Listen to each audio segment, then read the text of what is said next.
Hi everyone, it's Steve Matthews. Thanks for joining me today. It's been a while since I've made a video, but I've had this idea for a project that's just been eating at me, and I thought today's just a great day to get this out. So anyway, thanks for joining me, and I hope you enjoyed this video. What I'm going to be talking about, this is the introductory video of what I hope to be a series of videos on what I think is without question one of my favorite books and one of the most important books I've ever read. And I'd like to have a chance to share that book with you. Here's the book itself. It's called Ecclesiastical Megalomania, The Economic and Political Thought of the Roman Catholic Church by John W. Robbins. Now, as I said, today this is going to be an introductory video, and I'm not going to get into actually the book itself, but I just want to talk a little bit about the cover of the book. You know, there's that old saying, well, you can't judge a book by its cover. I don't know, maybe that's true. I don't know. But I do think you can do this. You can certainly learn something about a book by its cover. Maybe not everything, but you can learn something about it. So let's break down the particular book. Now, you might look at that cover. Here's the cover again. This is the original edition of this book was put out in 1999 by the Trinity Foundation.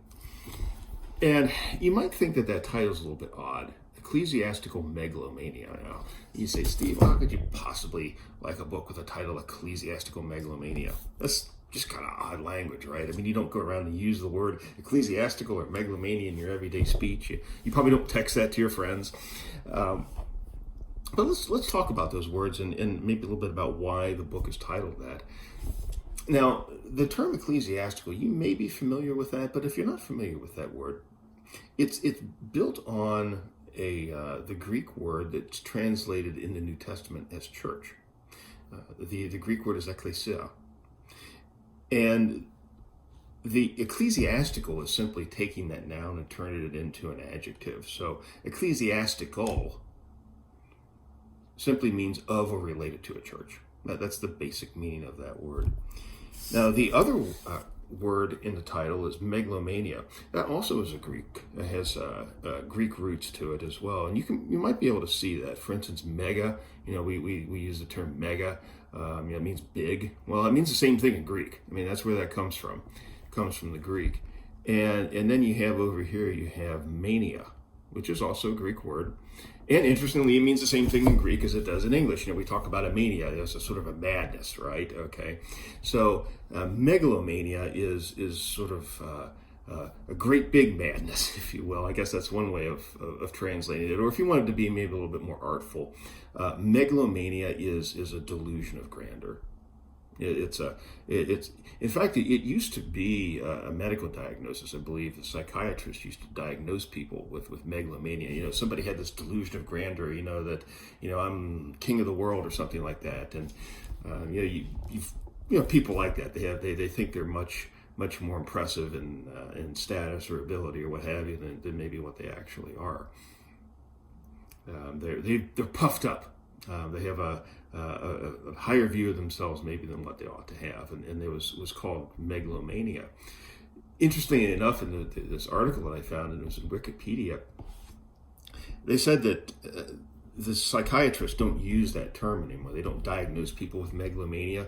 They have a new word for it. They call it narcissistic personality disorder. So I don't know, maybe when John Robbins wrote this book, maybe he could have called it ecclesiastical narcissistic personality disorder.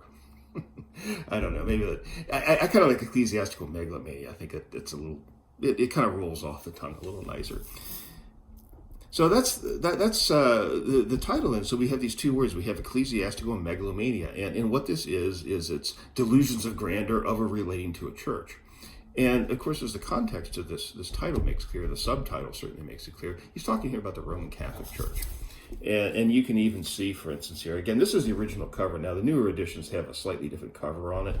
But this is a picture of Pope John Paul II addressing the UN in 1995.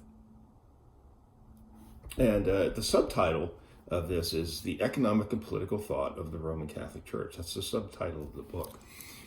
Now, it might come as a surprise to a lot of Protestants at any rate, and I'm a Protestant, it might come as a surprise to a lot of Protestants that the Roman Catholic Church has a body of economic and political thought. Maybe you think of it as a church organization, maybe concerned with sort of church-related things, and maybe you don't think of economics or politics as being something that a church would do.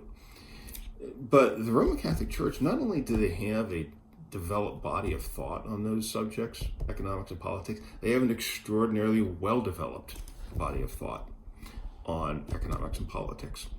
Now, I'm not saying it's biblical. No, don't get me wrong here. I'm not saying that what Rome teaches about economics and politics is biblical. It is not biblical, but it's extraordinarily well-developed.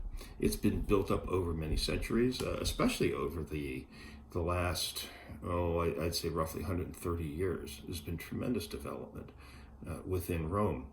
And it's all ultimately based on the philosophy, the thought of Thomas Aquinas, who's the official philosopher of the Roman Catholic Church. Now, and then we're going to get in, and we're going to talk about that. This book deals with some of the most important concepts.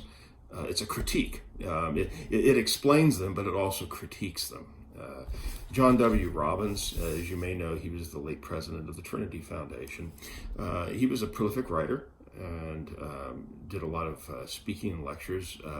Dr. Robbins had a doctorate in political philosophy from Johns Hopkins University. He also worked as congressional staffer on Capitol Hill for a number of years. And then he went on to found the Trinity Foundation, of which he was president for about 30 years, maybe a little bit longer than that, actually. And John Robbins was tremendous, and is even to this day. He died in 2008, but he's still a tremendous influence on me in my thinking, just as I go back and I read his work. And this is just, to me, his book, Ecclesiastical Megalomania, is without question one of the very finest things that he did. And that's saying a lot, because the body of his work is a very high quality throughout.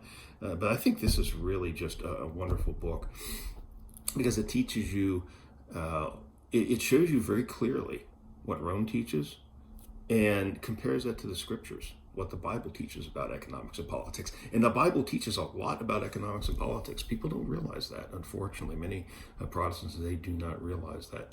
So that's one of the reasons why I think it's so important to go through this book. Another really important point to make, another important reason for going through this book, is the tremendous influence that Roman Catholic economic and political thought has in our world.